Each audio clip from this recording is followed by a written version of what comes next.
बहुजनों की लगातार हकमारी हो रही है, तो दूसरी तरफ सरकार ऐसी व्यवस्था बना रही है जिससे इनकी वास्तविक स्थिति का पता भी ना चले।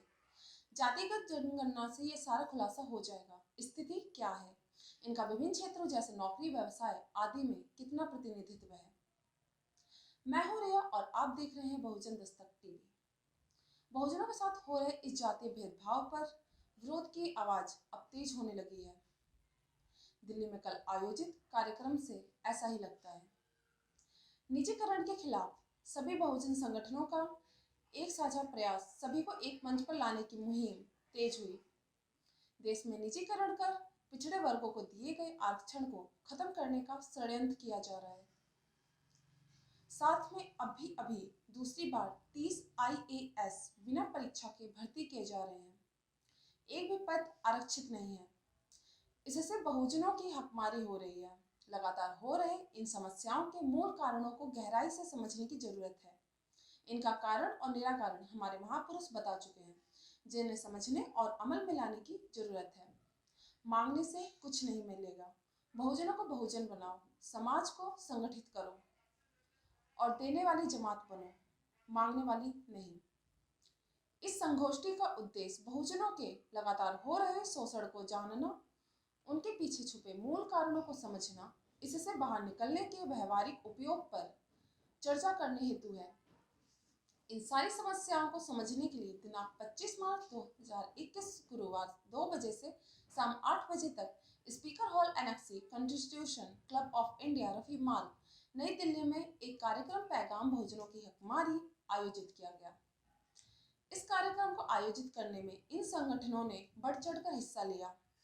पैगाम अखिल भारतीय यादवंशी महासभा, भारतीय बहिष्कृत समाज, OBC front of India, Radha Krishna जन कल्याण समिति, शिवा संघ, बाबा नंद फाउंडेशन ट्रस्ट, एकता प्रयास मिशन, कुर्मी समाज दिल्ली, ज्ञान गंगोत्री विकास संस्था, सेवा कॉन्स्टिट्यूशन मंडल, आर्मी, सहयोग सोसाइटी, पटेल मैत्री समिति, doctor Ambedkar education and culture society all India, कॉलिंग कोरी समाज, ओबीसी आर्मी, अखिल भारतीय नवयुवक दलित उत्थान संघ, दलित विकास परिषद, अखिल भारतीय वाल्मीकि समाज परिषद, इन सभी ने कार्यक्रम में बढ़ चढ़कर हिस्सा लिया।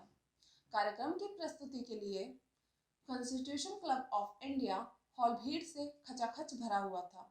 आइए देखते हैं विस्तृत खबर बहुजन दस्तक टीवी पर। जो बहुजन समाज की व्यथा थी वो इतनी दयनीय थी, लेकिन जब वो आए मैदान में तो उन्होंने खुद पढ़ाई करके अपने परिवार में सबसे पहले, जैसे वो कहते थे कि charity also begins at home, उसी तरीके से समाज सुधार भी घर में ही शुरू होता है।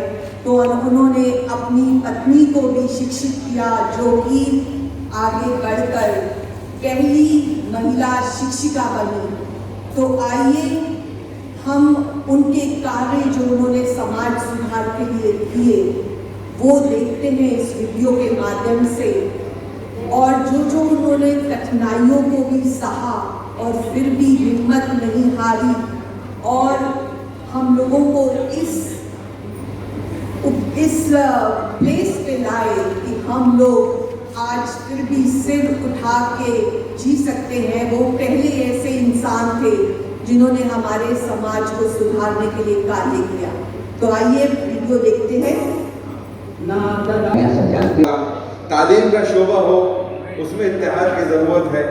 हमें हर कदम पर, हर काम पर जो है चलकर, जहाँ कहीं बेटे है, जहाँ कहीं भी इंसान है, उसे गले लगाना होगा। जब इस देश की खिदमत हो सकती है, सेवा हो सकती है।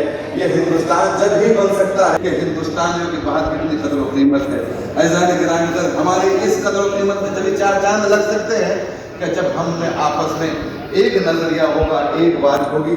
आपकी खिदमत के लिए सिर्फ मैं ये काम मैं करता नहीं हूँ, लेकिन यहाँ पर बैठे हुए चंद अशारा की खिदमत। जो लोग कमजोर हैं उनको कमजोर ही रहने दिया जाए। ये सरमाएदारों की सरकार है, बड़े बड़े उद्योगपतियों की सरकार है, और आम जन के बारे में नहीं सोचने वाली सरकार है। मगर अब समय आ गया है कि आप और हम अपने अधिकारों को पहचाने। किस तरीके से सरकार हम लोगों को मेन स्ट्रीम से हटाना चाहती है,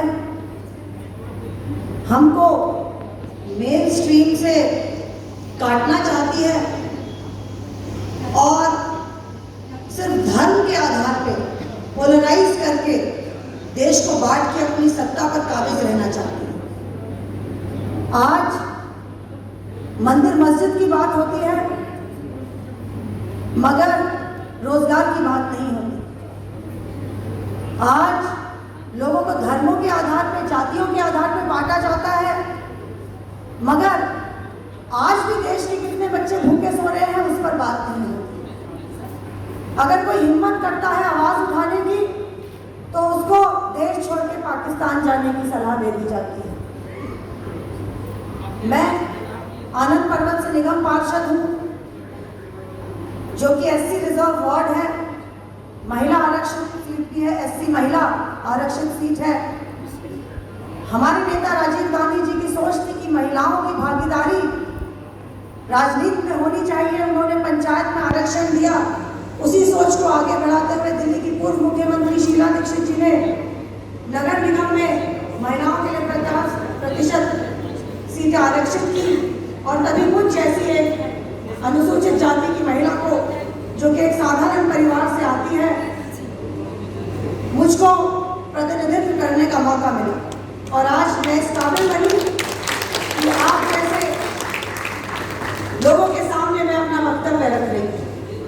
यहाँ पर बड़ी बड़ी हस्तियाँ मौजूद हैं, सांसद मौजूद हैं, विधायक मौजूद हैं, बड़ी बड़ी पार्टियों के नुमाइंदे मौजूद हैं। तो एक सोच थी हमारे नेताओं की, हमारे पूर्वजों की, कि अनुसूचित जाति, जनजाति, पिछड़े वर्ग के लोगों को भी, महिलाओं को भी मौका मिले कि वो अपनी बात रख सके, अपने अधिकारों के लिए लड़ सके।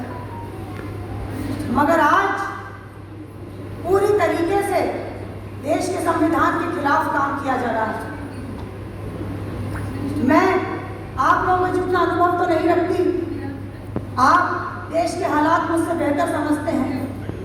मैं नगर निगम में एक छोटे से वार्ड का प्रतिनिधित्व करती हूँ जहाँ पर दलितों की संख्या बहुत है, माफ कीजिएगा बहन जी, अनुसूचित जाति वर्ग के लोगों की संख्या बहुत है, मुस्लिम्स की संख्या है। मैं ऐसे वार्ड का प्रतिनिधित्व करती हूँ। सभी लोग लोअर इनकम ग्रुप या ज़्यादा से ज़्यादा मिडिल इनकम ग्रुप से संबंध रखते हैं, लेबर के रूप में काम करते हैं, गरीब लोगों का वार्ड। और आज सबसे ज़्यादा अगर अत्याचार हो रहा है तो इसी वर्ग के लोगों पर हो रहा है। हम जानते हैं दिल्ली में समय समय पर सफाई कर्मचारी सड़क पर उतरते हैं, उनको तनख्वाह नहीं दी जाती और दुख की बात यह है कि वो एक डेढ़ महीने, 2 महीने हड़ताल पे रहते हैं। सरकार किसी पार्टी के बड़े नुमाइंदे पर कोई कान पर छू नहीं रही। बहुत दुख की बात है। सड़कों पर कूड़ा भर जाता है मगर हम लोग विरोध तक प्रकट नहीं करते। हम लोगों के लिए नॉर्मल हो गया है अत्याचार, तो हम लोग नॉर्मली लेने लगे हैं।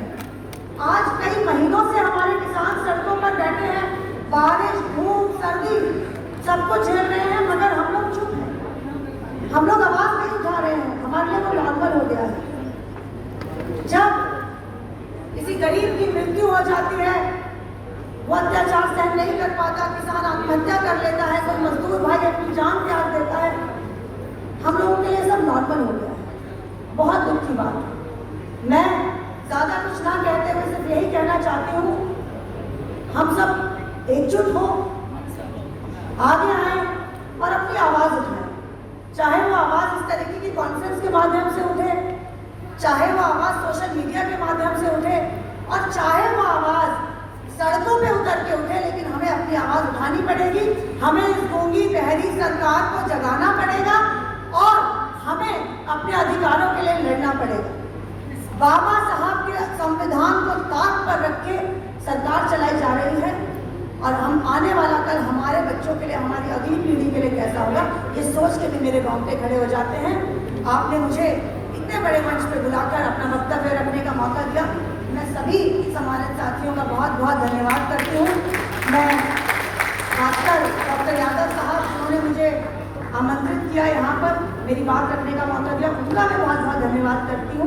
और मैं आशा करती हूँ 1 साल मुझे लगा समझने में, और 1 साल के बाद जब मैं समझ सकी और तभी से मैंने सदन से लेकर और सड़क तक अपनी आवाज उठाने का काम किया कि आज बीजेपी की सरकार, आरएसएस की सरकार में हमारा भारत का संविधान सुरक्षित नहीं है, बहुजन की आजादी सुरक्षित नहीं है। उस समय लोगों ने हमारी बातों को हल्के में लिया, साथियों हमारी बातों को लोगों ने हल्के में लिया, और मैं उस समय बार बार ये कहती रही कि 2019 अगर हम इस सरकार को नहीं रोके तो 2019 के बाद हमारा भारत का संविधान और बहुजन की आजादी खतरे में होगी। लेकिन